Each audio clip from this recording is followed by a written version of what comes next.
Hello book nerds, this is Gabby and welcome back to my channel.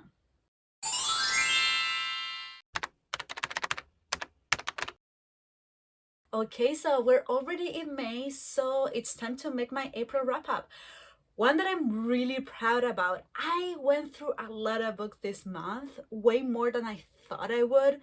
So yay, this was a really positive reading month for me. But before we get into it, make sure you hit the bell and subscribe to my channel if you want to see more bookish content from me in the future. So this month I read 9 books, 6 novels, 3 novellas, and let's get through them. So the first one is Rage of Dragons by Evan Winter. We read this one as a read-along in our Discord server, Dragons Library Book Club. I will leave the link in the description if you want to join us. This book was a 5-star prediction for me, and oh my golly, didn't like it. I rated this one 3 stars out of 5 in Goodreads, mainly because the world building is pretty cool, the magic system is interesting, and the last 70 pages are fun to read. But that's about it. I mean, well, this is an African-inspired fantasy. We follow Tao, who is a commoner, a lesser, and he's supposed to be a soldier, but he doesn't really want to until something happens, and he spirals down into a never-ending state of anger and thirst of revenge. We're always in Tao's head, and all he feels is anger.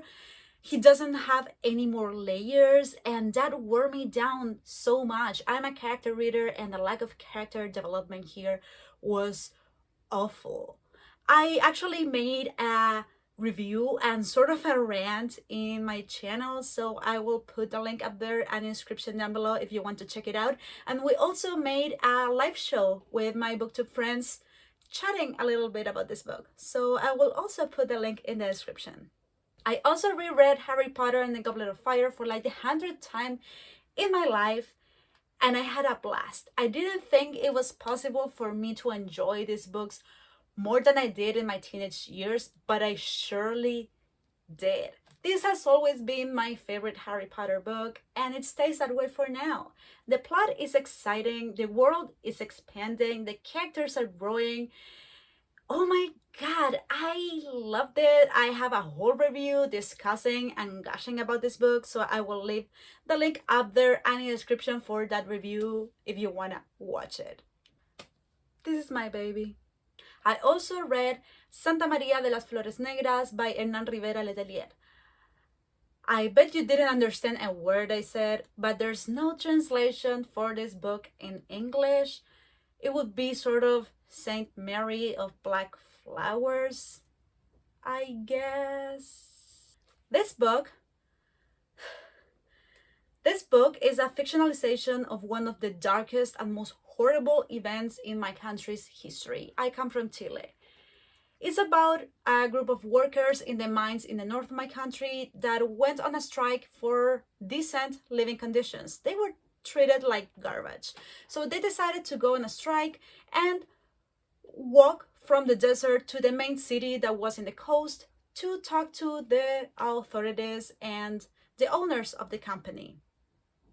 So when they arrived there, they put them in an empty school for them to wait for a few days until the authorities had some answers for them. And they waited, and they waited, and they waited. Until one day, the government decided to put up the martial law. They closed the entire city. They surrounded the school and massacred them all. They killed over 3,000 people that day. Women, children, men, old people. They didn't care, all because they wanted to be treated like human beings. This book hurts me so much, makes me sad, makes me angry for the injustice, for the unfairness of it all, and because there's so much of that injustice still in my country, not like this, but it's pretty horrible as well, and it hurts me in a really personal way. On a much happier note, I reread The Name of the Wind by Patrick Rothfuss. This is book 1 in the Kingkiller Chronicles series and my favorite book of all time. It's a coming of age sort of story. It's written in first person and I love it. The writing is beyond beautiful. The world building is awesome. The magic systems are really, really interesting.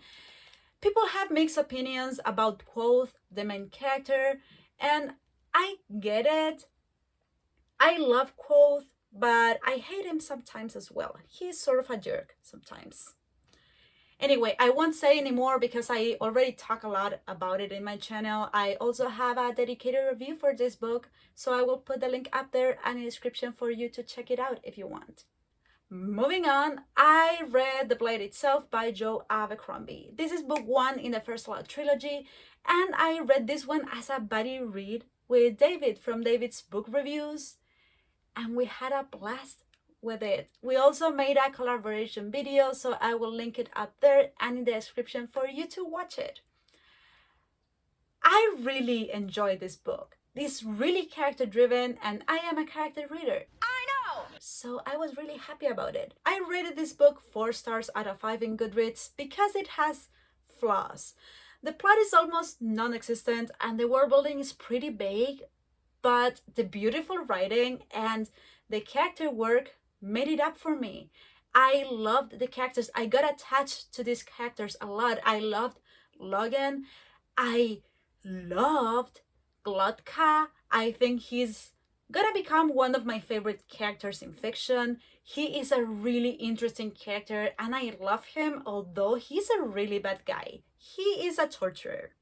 Anyway, with David, we already decided to keep reading the series as a buddy read, so I'm really excited to go through Before We Are Hanged, which is the second novel, this month.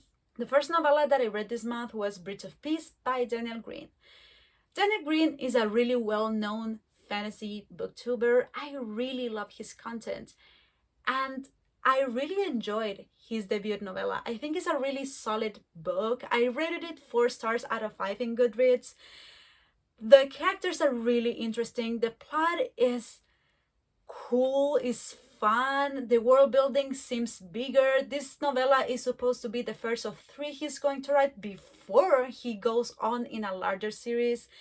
And I left this book really wanting to read the sequel. So yes, I really liked it. Moving on, I read the posthumous memoirs of Brasca by Machado de Assis.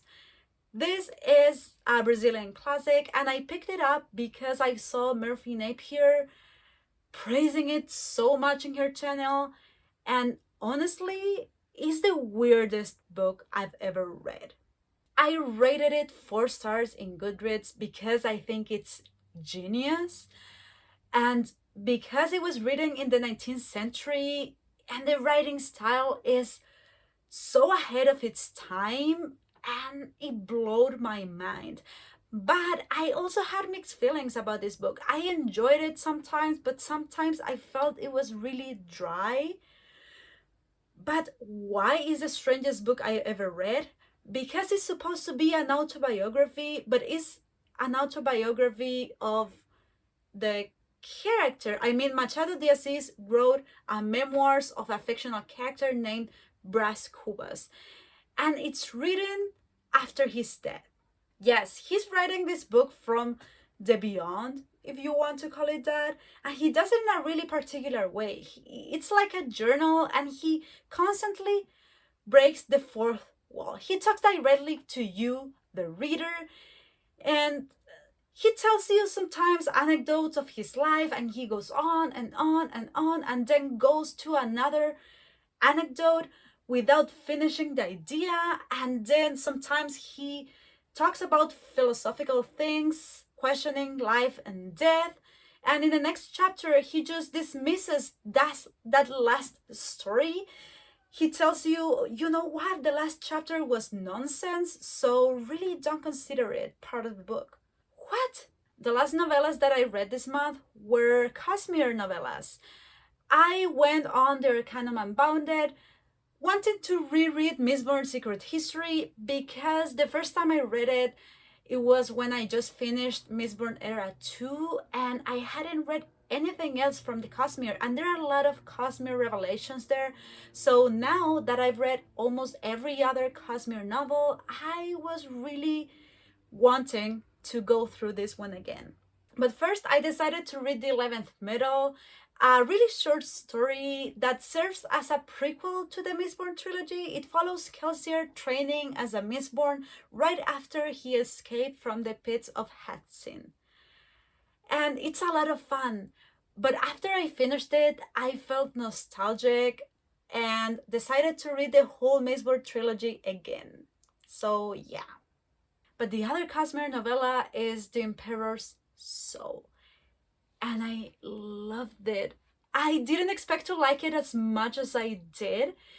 This story is set in Sel, which is the planet where Elantris is situated, but this novella takes place in a different part of the planet. We don't see anything about Elantris here. There's a whole different culture, and it's beautiful. It feels really different from what we get from Sanderson usually, especially in the Cosmere. The magic system is awesome as always, but the characters feel different, and there is a sense of intimacy to this story that I really enjoyed. And yes, it's a beautiful novella. I highly recommend it. So those were all the books that I read in the month of April. My main TBR is a little loose like always. I just know that I'm gonna read Jade City with Dragon's Library Book Club. I'm gonna read Harry Potter and the Order of the Phoenix. I'm already 300 pages in actually. I'm gonna be reading Before We Are Hanged by Joe Abercrombie. I already started it with David as a buddy read. And I want to read Beartown by Frederick Backman. This was in my April TBR, but I didn't get to read it. And let's see. I would love to keep chatting with you about these books in the comments. Let me know your opinions about them. And last, I wanted to give a shout out to the new Discord server that I'm sharing with Epic Tales. There we're talking about books, movies, anime, and whatnot. So I will leave the link in the description if you want to join us. I hope you like this video and see you in the future.